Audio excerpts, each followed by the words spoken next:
Salve, salve, juventude! Firmeza total? Então, estamos aqui para continuar falando um pouquinho mais sobre os efeitos que a poluição causa na natureza, né? Os efeitos antrópicos, perdão, né? Efeitos das ações antrópicas na natureza, né? E hoje a gente vai falar um pouquinho mais sobre a poluição nas águas e a poluição nos solos também, né?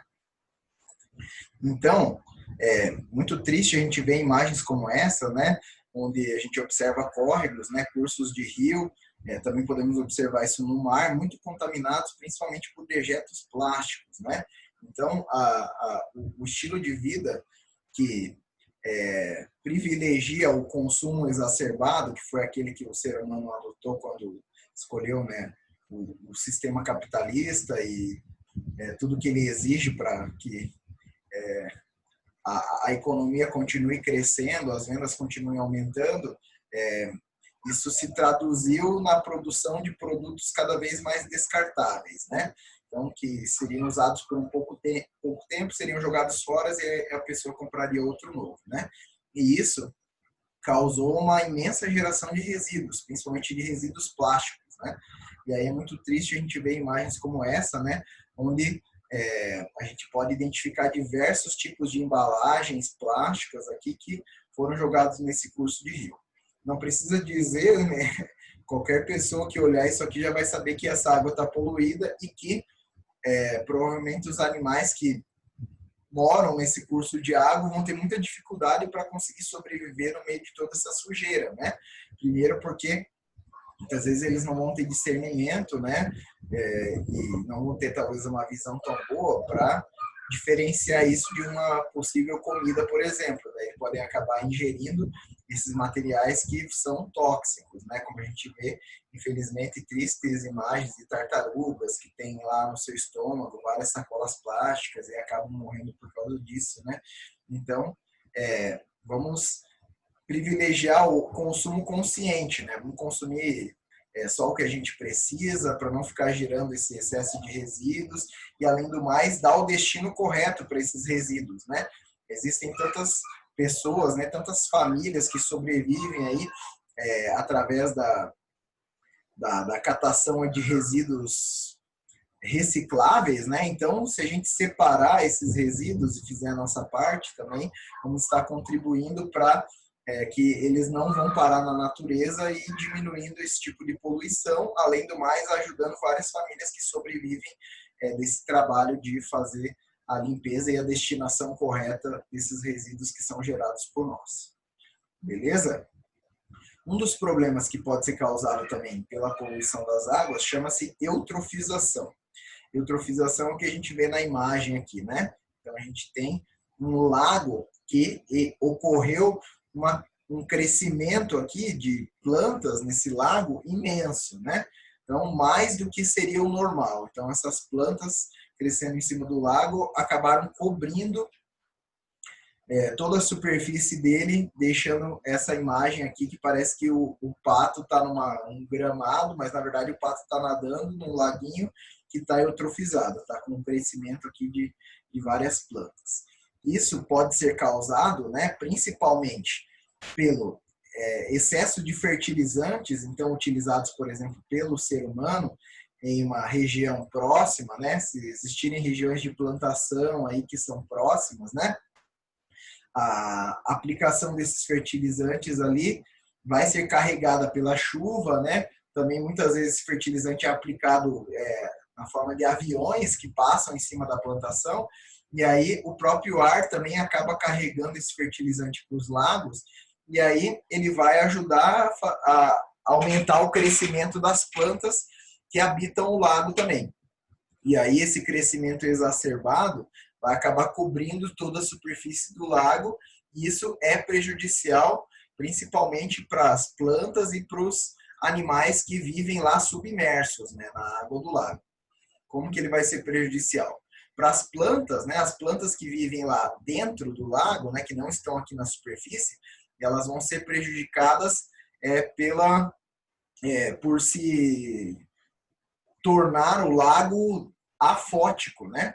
Então, seria um lago que não vai ter luz, ele vai ficar numa escuridão abaixo aqui das plantas, justamente porque elas estão cobrindo toda a superfície do lago, e aí elas não vão deixar a luz do sol entrar para que as plantas que estão lá dentro do lago possam fazer o seu processo de fotossíntese e ter a sua vida funcionando normalmente, beleza? Então, isso vai deixar o lago afótico, né? Então, vai deixar o lago sem luz, e aí as plantas que estão lá vão ter a sua vida bem dificultada, né? Consequentemente, os peixes também, né, que vivem lá, vão ser prejudicados principalmente pela situação que a gente chama de hipoxia, né? Então, hipo seria baixo, né? Oxigênio, beleza? Então, essa baixa quantidade de oxigênio vai ser causada pela baixa atividade fotossintetizante das plantas que estão lá dentro do lago, né? Nossas plantas que estão aqui na superfície, o oxigênio que elas estão gerando está indo para o ar, para o ambiente, não está ficando ali dentro do lago, dentro da água, né? As plantas que vão gerar esse oxigênio que vai ficar mais dissolvido são aquelas que estão submersas, né? Se elas não têm luz suficiente para fazer a sua fotossíntese, elas não vão gerar tanto oxigênio quanto elas gerariam em uma condição normal. Isso compromete a quantidade de oxigênio do ambiente, prejudicando a vida dos peixes e dos outros organismos que necessitam desse oxigênio para a sua sobrevivência. Beleza? O excesso também de matéria orgânica, que pode ser gerado pelo derramamento de esgotos e rios, também pode causar a eutrofização, né? Pelo excesso de alimentação para essas plantas aqui, né? Que habitam a superfície e gerando todos esses problemas que a gente acabou de falar. Outro problema que a gente identifica nos oceanos seria a acidificação oceânica. Então, a acidificação oceânica seria a redução do pH dos oceanos, beleza? Isso vai ser gerado principalmente pelas reações que a gente comentou lá quando falou sobre o dióxido de carbono, né? Então, o dióxido de carbono ele vai reagir com a água, né? E aí ele vai formar o ácido carbônico, né? E aí o excesso do dióxido de carbono presente no ar vai acabar se dissolvendo nas águas, e aí apesar de ser uma pequena parte dele que é dissolvida na água, mesmo assim já é suficiente para alterar o pH do meio oceânico. Alterando o pH do meio oceânico, a gente vai ter diversas alterações ambientais ali, né? Vários organismos vão precisar de uma faixa de pH específica mais próxima do neutro para que eles possam sobreviver. E esses dá para a gente destacar principalmente os corais, né? Então, os corais, como eles são formados ali, né, pelo fosfato de cálcio, então, quando se tornar muito ácido, né, eles vão acabar reagindo com o ácido que está na água e isso vai acabar enfraquecendo esses corais. E aí os corais, como eles abrigam uma imensa quantidade de organismos que se depositam ali sobre eles, sendo afetados, eles vão comprometer todo esse ecossistema que é riquíssimo, né? E aí muitos organismos que precisam vão ser influenciados ali pela cadeia alimentar, né? Pela destruição do ecossistema dos corais, eles vão acabar sendo extintos, né? Por essa alteração da acidificação oceânica, né? Ela vai ser causada, então, principalmente pelo CO2, como eu falei, mas também os gases que formam a chuva ácida, né? Como lá os óxidos de enxofre, de nitrogênio, eles também vão prejudicar. Mas o CO2 é o poluente que a gente gera em maior quantidade, então dá para dizer que ele vai ser o principal vilão da acidificação oceânica. Beleza? O CO2 também, como a gente comentou, né, ele é um dos gases que mais acumula calor, né, armazena calor ali nas suas ligações químicas. Então, se o mundo, né, se o globo está se aquecendo, que é o fenômeno do aquecimento global que a gente falou, consequentemente o oceano também está se aquecendo, né? Então, perceba que a temperatura média, né, aqui o calor, né, médio aqui entre 0 a 200 metros, né, em joules, ele vai estar aumentando desde a década de 60. Perceba que ele aumentou de menos 15, né, vezes 10 a 22 joules para 20 vezes 10 a 22 joules, né? Então, é uma diferença muito grande no calor médio que o oceano está armazenando, né? E isso é diretamente relacionado, né? Ó, um gráfico aqui que é mais clarinho, né? O gráfico aqui do calor é o preto, né? E o gráfico mais verde claro é o da concentração de CO2 que a gente encontra no ar, né? Então, também a gente pode perceber que a concentração de CO2 vem aumentando muito, né? Desde a década de 60 para cá e, consequentemente, isso influencia no oceano mais aquecido. E daí, tendo um oceano mais aquecido, a gente vai também ter espécies que vão ser prejudicadas, né? Principalmente as tartarugas, dá para a gente destacar ali, né? Que elas vão se guiar, né, a sua rota pelo calor dos oceanos e muitas vezes, se você tem uma região muito quente, ela não vai favorecer, então, a eclosão dos ovos que ela coloca, né? Isso vai prejudicar a reprodução de várias espécies, né? Como uma das que a gente pode destacar é a das tartarugas, beleza? Outro fenômeno que a gente observou recentemente é a maré negra, né? Que é gerada principalmente pelo derramamento de petróleo na água. E aqui no Brasil a gente viu no final do ano passado, na verdade foi no final do ano retrasado, né?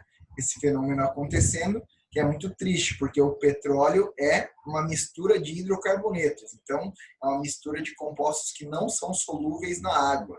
E aí eles vão formar essas manchas, e essas manchas, por terem aquela característica mais viscosa, vão acabar podendo comprometer os peixes que entraram em contato com essas manchas, também aves que entraram em contato com elas, né? Vão acabar tendo essa mancha nas suas penas, e isso pode comprometer as atividades que elas realizam na água, também atividades que realizam no mar, né? O processo do voo também vai ser atrapalhado. Então, maré negra vai ser esse fenômeno causado aí pelo derramamento que pode ocorrer pelas plataformas de petróleo ou por navios que acabam tendo vazamentos e espalhando esse produto aí pelo nosso mar, né? Para falar da poluição dos solos, principalmente a gente vê o fenômeno da erosão, né? Que ele vai ser causado, na maioria das vezes, pelo excesso do cultivo de apenas uma cultura em uma área grande de solo, né? Então, o ideal para que o solo seja rico e para que a gente tenha também plantas mais resistentes ali é que haja uma biodiversidade, né?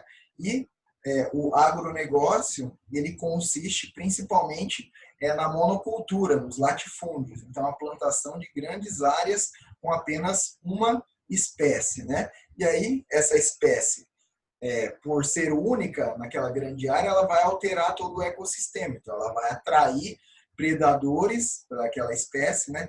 Atraindo predadores. Pode ser que esses predadores não tenham também espécies que comam eles, né? E aí eles acabem se multiplicando de maneira descontrolada, né?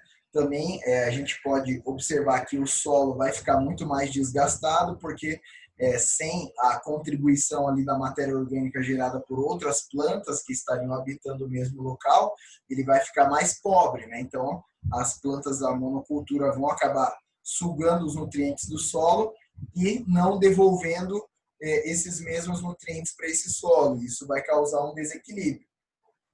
E aí esse desequilíbrio pode gerar o processo de erosão, né? Que vai diminuir ali também a capacidade do solo de absorver a água, né? De absorver os nutrientes. Ele vai tender a ficar mais compactado também pela passagem de máquinas pesadas, né? De tratores, de colheitadeiras, né?